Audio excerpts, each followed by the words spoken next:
Yo minasan, masih dengan pertarungan Yuta melawan Ishigori Ryu setelah Kuro Rushi dan Uro dikalahkan. Sebelum itu, siapa tahu ada yang ingin berdonasi? Silakan klik link Saweria yang ada di deskripsi ya. Diceritakanlah, ledakan energi kutukan yang begitu akurat dan kuat hanya bisa dilepaskan saat Rika terwujud sempurna. Walau begitu, kekuatan maksimalnya masih sedikit lebih kecil dari Ishigori Ryu. Mengumpulkan energi kutukan dengan cepat dan menyerang sebelum Ryu mencapai kekuatan maksimalnya mungkin adalah satu-satunya pilihan yang ada. Namun, mata Ryu mengungkapkan rasa lapar selama 400 tahun dan tatapannya itu memohon pada Yuta untuk menggunakan kekuatan penuhnya. Meskipun Yuta tidak akan pernah menemukan arti sebenarnya dalam pertarungan, tapi tatapan Ryu meluluhkan hatinya. Yuta setuju untuk berusaha sekuat tenaga sekali ini saja. Dan kita pun diperlihatkan bagaimana kedua shaman itu melepaskan energi terkutuk mereka. Ledakan itu bertabrakan dalam pertarungan pancaran energi terkutuk. Namun, Yuta dengan cepat dikalahkan minasan. Yuta dan Rika nampaknya terkena serangan ledakan, membuat Ryu segera mengungkapkan betapa menyenangkannya bentrokan itu baginya. Shaman yang gembira itu terkejut ketika dia tiba-tiba merasakan energi terkutuk lawannya yang meningkat dan meminta pertarungan pelepasan energi kutukan lagi. Rika pun menembakkan ledakan energi terkutuk, sementara Yuta bergegas maju menuju ke arah Ryu. Yuta melompat pada saat ledakan terakhir terjadi, meluncurkannya ke depan dengan kecepatan tinggi. Sementara Rika mampu menembak sepenuhnya sendiri. Tapi Ryu memblokir pancaran sinar energi terkutuk tersebut dengan tangan kosong. Ryu mengatakan bahwa dia bisa melakukan apapun yang Yuta bisa. Ryu pun membidik Yuta dan berharap untuk menyelesaikannya dengan serangan berikutnya.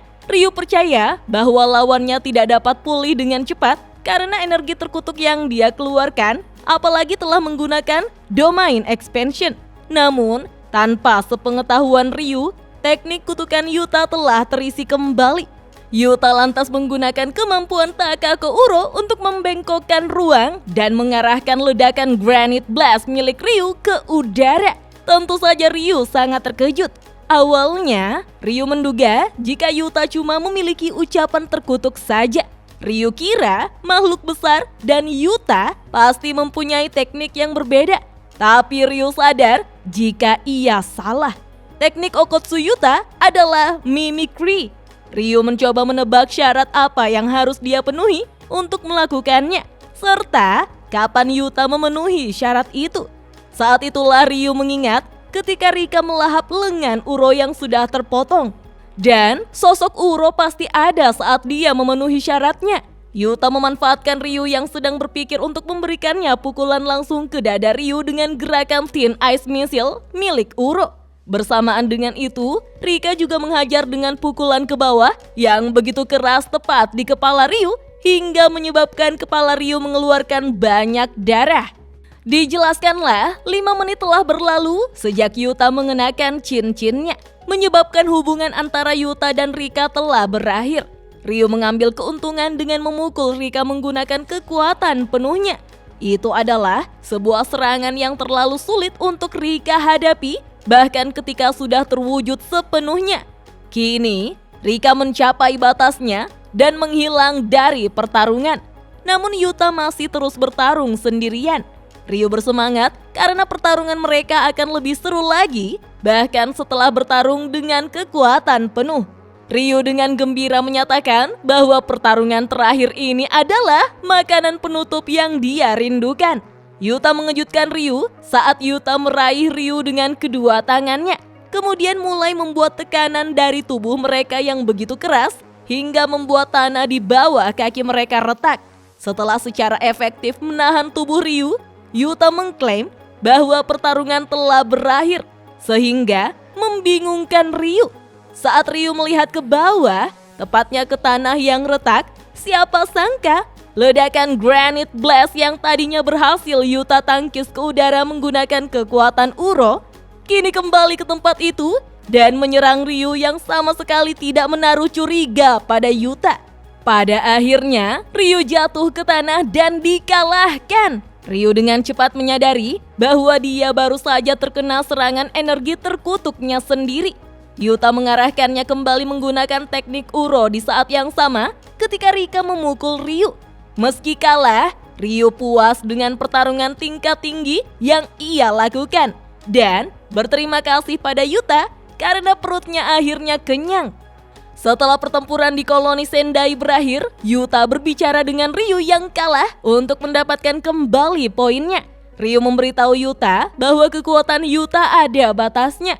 Ryu telah melihat kekuatan di luar nalar, petarung kuat di antara para syaman. Ryu membayangkan bentuk asli Sukuna dan mengklaim bahwa kekuatan tersebut berbentuk agresi yang luar biasa dan mengabaikan hal lain seperti bencana alam.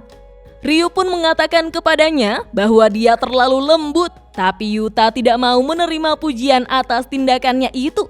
Yuta menjawab bahwa Uro juga memberitahunya hal serupa, bahwa tidak ada gunanya menyelamatkan nyawa lawannya. Ryu pun terkejut saat mengetahui bahwa Uro masih hidup. Tapi itu masuk akal karena ledakannya pasti melemah setelah menggunakan domain expansion. Ryu pun duduk dan bertanya apa yang membuat Uro kesal selama pertarungan. Juga bertanya apakah itu pertengkaran kekasih. Yuta menjawab bisa dibilang seperti itu. Ryu pun menyuruhnya berhenti bertingkah seolah itu merepotkan dan meminta Yuta lebih memperhatikannya. Yuta menjelaskan bahwa apapun yang dia katakan kepada Uro hanya akan menyebabkan kekerasan karena Yuta merasa dirinya diberkati. Ryu tidak begitu mengerti maksud Yuta, namun tetap menghargai perkataannya. Setelah istirahat sejenak, Yuta memutuskan untuk kembali ke misinya dan meminta Ryu untuk menyerahkan poinnya. Ryu awalnya bingung, tapi Koganenya menjelaskan bahwa aturan baru telah ditambahkan ke permainan yang memungkinkan pemain untuk mentransfer poin satu sama lain. Ryu pun tersenyum karena dia akhirnya mengerti mengapa Yuta menyelamatkan nyawa mereka dan bertanya apakah Yuta akan membunuh mereka tanpa aturan itu. Yuta menjawab bahwa itu adalah suatu kemungkinan, tetapi dia tersenyum dan memberitahu Ryu untuk berterima kasih kepada rekannya. Berkat transfer poin dari Uro dan Ryu, selain poin yang diperolehnya dari menyingkirkan draft dan Kurourushi, Yuta kini telah mencetak 200 poin. Kemudian beralih ke tempat lainnya, beberapa saat sebelum Culling Game, seorang pemuda berambut biru dan bermata biru bernama Charles Bernard mengisi pendaftaran tamunya di penerbit Shueisha di Tokyo. Dua anggota staf memperhatikan dan berdiskusi jika dia membawa kiriman manga. Mereka juga berkomentar betapa tidak lazimnya orang asing melakukan hal tersebut. Charles Bernard bertemu dengan anggota staf Shueisha untuk meninjau penyerahan mangganya. Saat duduk di meja dengan tidak benar, Charles menyatakan bahwa dia selalu memikirkan apa yang membuat seorang pencipta manga menjadi seorang mangaka. Mereka tidak memerlukan lisensi dan menurut pendapat Charles, pengalaman juga tidak serta-merta memvalidasi suatu karya. Karyawan itu melihat-lihat manga Charles meskipun tidak mendengarkan kata-katanya karena dia berharap Charles duduk saja di kursi dengan normal. Karyawan itu hanya berkomentar bahwa bahasa Jepang orang asing itu cukup bagus. Tetapi Charles membalas dengan mengulangi sentimen yang sama, sehingga membingungkan karyawan itu. Karyawan tersebut menyatakan bahwa hal tersebut jelas terjadi karena dia orang Jepang. Charles mengungkapkan bahwa dia juga lahir dan besar di Jepang meskipun orang tuanya adalah orang Prancis. Karyawan tersebut pun meminta maaf karena telah berasumsi, tapi Charles tidak mempermasalahkannya karena dia yakin itu akan menjadi awal dari hubungan panjang antara dia dan studio penerbitan. Kita pun diperlihatkan tampilan manga yang dibuat oleh Charles, di mana seorang karakter meminta jenderal untuk mengeluarkan sang harimau dari layar itu. Dan harimaunya bukan sembarang harimau, melainkan seorang perempuan yang cosplay harimau dengan sangat seksi. Karyawan Shueisha tampak tidak terkesan dengan kiriman manga Charles dan mengkritik cerita berdasarkan legenda atau kisah kuno yang cukup umum. Tapi itu bukan hal yang buruk. Lagi pula, genrenya terlalu dewasa. karakter utama ditipu oleh sang jenderal tiap malam dan harus berurusan dengan masalah tidak logis soal bagaimana menangkap harimau yang terlukis di layar. Tapi, harimau itu sebenarnya adalah Catgirl dan karakter utama terpikat olehnya. Bukannya memakai dialog plesetan sendiri, Charles hanya meniru jawaban IQ-san seperti di kisah aslinya. Membuat karyawan Shueisha sulit memahaminya, atau bisa dibilang konteksnya terlalu spesifik. Lagi pula, Shueisha menerbitkan majalah shonen. Perkembangan selanjutnya juga cukup aneh. Ini cerita komedi atau horor. Jika Charles mau menggabungkan lebih dari satu genre, Charles tanpa sadar akan melemahkan inti cerita. Karyawan Shueisha menggunakan salah satu contoh panel di mana jari karakter terlalu tertekuk ke satu arah. Karyawan tersebut mencoba menunjukkan kepada Charles dengan menjulurkan jarinya sendiri, tetapi Charles segera mematahkannya agar sesuai dengan seni di dalam manga. Karena kesal, Charles menyuruh pria itu menonton film atau menatap foto jika dia menginginkan karya seni yang realistis. Ia yakin sebuah penerbit harus mengapresiasi semangat yang tidak bisa ditiru dalam karya seni presisi. Charles menyelesaikan omelannya setelah menyerang karyawan tersebut dan keluar dari gedung, menganggap seluruh pengalaman itu hanya buang-buang waktu. Pada tanggal 12 November jam 12 siang, saat ini Charles berada di biang lala bersama Kinji Hakari. Charles bertanya kepadanya, apakah dia tahu persis apa yang membuat seseorang menjadi mangaka? Tapi karena kesal, Hakari menjawab bahwa dia tidak tahu. Charles bersyukur masih ada listrik di daerah itu, tetapi Hakari sama sekali tidak merasa untung, apalagi dia harus bersembunyi di biang lala bersama seorang pria. Charles menjawab bahwa Hakari bisa saja menolaknya, tetapi Hakari ingin mencobanya. Siapa tahu suatu hari nanti dia bisa membawa seorang gadis untuk menaiki biang lala bersamanya. Charles terkejut karena Hakari percaya Tokyo akan pulih dari Culling Game. Itu jauh berkebalikan dengan Charles. Sebagai seseorang yang hanya ingin melihat akhir dari semuanya. Sejak kutukan membanjiri Tokyo, belum ada lagi yang menerbitkan manga. Pada akhirnya, mangaka dan editor berakhir di posisi yang sama. Dan mangaka yang dihormati Charles pun menyerah. Charles meminta Hakari memberinya alasan untuk bertarung karena para pahlawan di manga selalu bertarung untuk alasan positif. Sedangkan di dalam Culling Game hanya menghasut pertarungan untuk alasan negatif. Charles meminta Hakari untuk memprovokasinya hingga menanamkan kebencian agar dia bisa membunuh. Hakari pun memutuskan untuk menuruti dan menghina Charles sepenuhnya. Hakari mengatakan bahwa dia tidak akan pernah membaca manga Charles yang menyeramkan karena wataknya yang suram mungkin akan menulari dirinya. Hakari juga memberitahu Charles untuk berhenti merengek dan mulai berkelahi, serta menyebutnya sebagai otaku yang menjijikkan. Kita pun diperlihatkan reaksi emosional dari Charles. Dengan berlinang air mata, Charles bertanya mengapa Hakari mengatakan hal-hal kejam seperti itu. Siap melawan Hakari karena komentar kasarnya, Charles pun memunculkan alat terkutuk yang disebut G-War Staff, tombak berbentuk pena yang terhubung dengan teknik bawaannya. Serangan Charles menerobos potkin ceria mereka, memaksa Hakari keluar dari atas sembari melakukan atraksi serangan berlanjut.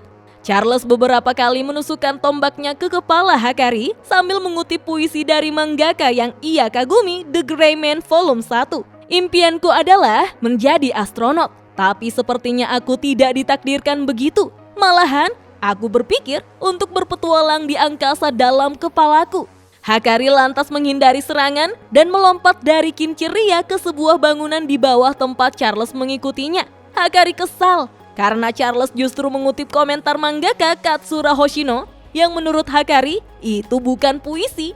Charles melanjutkan dengan menjelaskan bahwa mangaka memasuki ruang fiktif di dalam pikiran mereka di mana segala sesuatu mungkin terjadi karena kenyataan tidak memuaskan. Charles yakin bahwa di dalam realitasnya telah diambil alih oleh Jujutsu dan sebagai akibatnya ia kehilangan motivasi baik sebagai pembaca manga maupun mangaka. Charles bertanya pada Hakari apa sebutan perasaan itu. Hakari menjawabnya singkat sebagai kebosanan. Ketika semangat juangnya meningkat, Charles menyebut bahwa perasaan itu sebenarnya adalah keputusasaan. Dipicu oleh kesedihannya, Charles memukul keras dengan G-War Staff-nya dan menorehkan luka di pipi Hakari hingga terbuka, mengeluarkan sedikit darah ke ujung penanya. Hakari bertanya, apakah mangaka boleh menggunakan pena gambarnya untuk melakukan kekerasan? Tetapi Charles berpendapat bahwa seorang mangaka melukai orang dengan penanya. Charles menggunakan referensi dari Kapten Tsubasa chapter 109 lalu mengatakan bahwa Oozora Tsubasa juga pernah meretakkan kepala Kanda. Sedangkan Hakari membantahnya bahwa itu tidak benar-benar terjadi. Ketika darah telah mengisi pena untuk teknik kutukan Charles, kita pun diperlihatkan ada tanda kotak bercahaya di dada Hakari. Hakari bertanya tentang teknik itu sembari melakukan tendangan terbang. Tetapi Charles mampu menghindarinya dan segera melakukan serangan balik sampai mengejutkan Hakari. Hakari terlempar dari gedung, tetapi dia mempertahankan keseimbangannya saat dia terjatuh beberapa meter dari pukulan tersebut. Hakari lalu menganalisis cara Charles bergerak dan segera menyadari bahwa itu lebih dari sekedar refleks sederhana. Charles mengejek Hakari karena akhirnya Hakari mengeluarkan tangannya dari sakunya dan menjelaskan bahwa kotak bercahaya sebenarnya adalah panel manga yang memungkinkan pengguna melihat gerakan lawan selanjutnya. Saat ini, Charles hanya dapat melihat 1 detik ke depan. Tetapi ketika ujung pena terisi lebih banyak darah Hakari, Charles akan dapat melihat lebih jauh ke masa depan. Hakari berlari lurus ke arah Charles untuk memastikan kemampuan ini untuk dirinya sendiri dan hampir mendaratkan hook kanan yang kuat. Hal itu diakui Charles, jika mengenainya, maka ia akan dikalahkan. Tetapi sekarang, Charles dapat melihat gerakan Hakari karena efek G-War Staff. Charles membalas dan memukul kepala Hakari dengan ujung tombaknya yang tumpul, menegaskan Hakari bahwa Charles benar-benar dapat melihat masa depan. Namun, Hakari tidak terkesan sama sekali dan segera menghilang dari pandangan Charles. Hakari kini telah berada di belakang Charles untuk langsung meninju punggung Charles dan menyatakan bahwa lawannya itu masih perlu memastikan dengan matanya sendiri untuk melihat masa depan. Untuk melawannya, Hakari hanya perlu menyerang Charles berulang kali dari titik butanya tanpa henti. Saat itulah, Charles memperhatikan energi kutukan kasar milik Hakari yang sangat menyakitkan. Charles pun mencoba menyesuaikan diri dengan menargetkan titik butanya sendiri, tetapi Hakari mengantisipasi hal ini dan menangkap senjata Charles sebelum menyerang lagi. Ketika Charles dapat berbalik untuk menyerang, Hakari sudah menghindarinya sembari meninju perut Charles. Hakari mengungkapkan bahwa otaku seperti Charles akan selalu mencari alasan untuk memancing pertarungan, bahkan karena hal yang paling sepele. Jadi, Hakari yakin dia harus menghancurkan Charles sepenuhnya. Hakari lantas memukul Charles dengan pukulan kuat lainnya. Ketika Hakari berada di belakang Charles lagi, siapa sangka Charles mampu pulih dan langsung menyerang Hakari dengan mengambil darah dari dahi Hakari yang terluka. Karena marah, Charles mengaku jika wadah berisi hatinya telah pecah dan kini hanya mampu meluapkan emosi. Charles berteriak bahwa sekarang dia bisa melihat 2 detik ke masa depan Hakari dan akan menunggu Hakari di titik buta di masa depan. Namun, Charles bingung mengapa Hakari tidak terintimidasi. Charles bertanya kepada lawannya itu mengapa dia berpose dalam situasi ini. Dan Hakari pun menggunakan kedua tangannya untuk membentuk hand sign mudra Benzaiten yang merupakan salah satu dari 7 dewa keberuntungan untuk melakukan domain expansion bernama Restless Gambler. Karena efek domainnya pasti kena, maka aturan dari domain expansion dari teknik Hakari langsung dikirimkan ke otak Charles. Nah, minasan, bagaimanakah kelanjutan pertarungan Hakari melawan Charles? Tunggu saja di video selanjutnya ya. Dah.